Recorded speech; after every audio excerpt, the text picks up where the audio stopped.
Assalamualaikum warahmatullahi wabarakatuh. Kawula nyuwun mugi kasugengan kawilujengan saestu kasalira ajiwa konjuk dumateng handika sami para pepundhen pinisepuh Bapak Ibu ingkang winantu ing pakurmatan,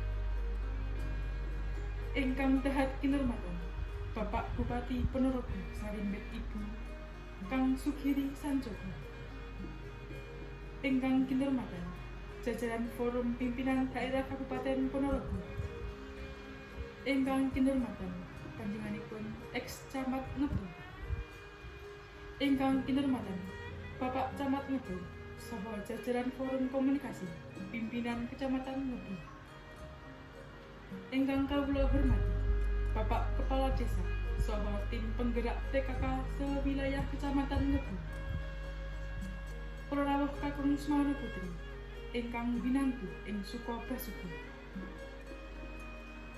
lumintuning sih tumraping sih kuwalasaning Gusti Allah ingkang Maha Agung, saestu kasalira sajiwa tumanduk konjuk dumateng arsa handika sami.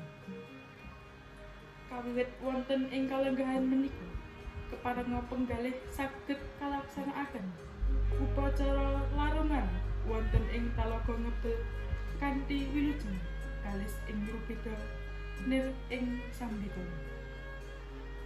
Mawantu-wantu sholawat saha salam saestu konjuk dumateng Nabi Muhammad sallallahu alaihi wasallam.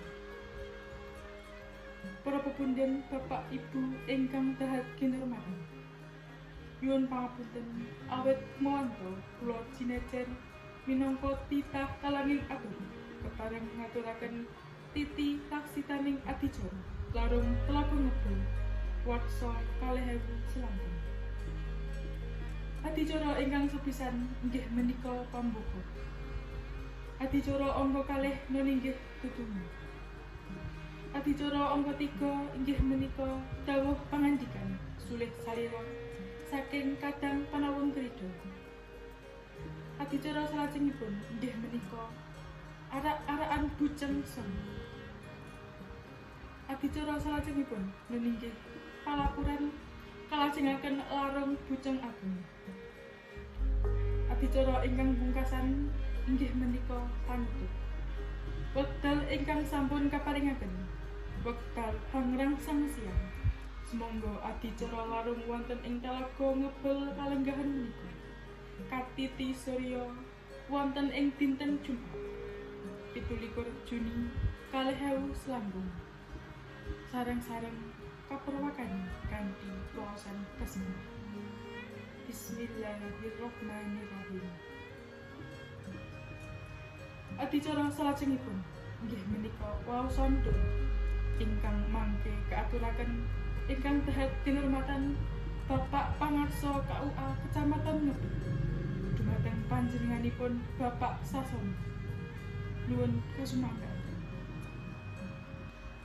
Hamiyak sepining Sasono sumendering awiyat hamiyak mega lan mendung ingkang mugya dados sarana lumintuning sih nugroho awit saking welasaning Gusti ingkang Maha Kuwasa. Sagung para rawuh ingkang winantu ing pakurmatan, adicara salajengipun inggih menika dawuh pangandikan sulih salira saking Kadang Panawung Krida. Nuwun sasana pamiyuwun kawula sumanggaaken. Semangga. Adicara salajengipun inggih menika arak-arakan Bujeng Semi saking desa sekecamatan Ngebel dumateng para Panawung Krida kasuwun samapta. Adicara salajengipun meninggih palapuran dawuh pangandikan saking Kadang Suba Pambun sasana kasumanggaken. Semangga. Katur konjuk dumateng panjenenganipun ingkang dahat kinurmatan Bapak Bupati Ponorogo Bapak Sugiri Sanjoko kepareng wonten ing sasana rinacik sumangga nuwun kasumanggaken. Adicara salajengipun inggih menika larung Bujang Ageng ingkang dipun wiwiti kanthi tari saka pagelaran Reyok Ponorogo. Saderengipun Kanjeng Bupati Ponorogo katur ndherekaken nguntapaken jengkaring larung Bujang Ageng sasana kasumanggaaken. Sagung para rawuh ingkang dahat kinurmatan, lampahing adicara sampun paripurna. Sumangga adicara dipun pungkasi kanthi waosan hamdalah sesami. Alhamdulillah rabbil alamin. Kula minangka panatacara bilih wonten lepating atur saha kiranging supun-sipun. Nyuwun agunging samudra kangsul. Nuwun matur nuwun. Wassalamualaikum warahmatullahi wabarakatuh.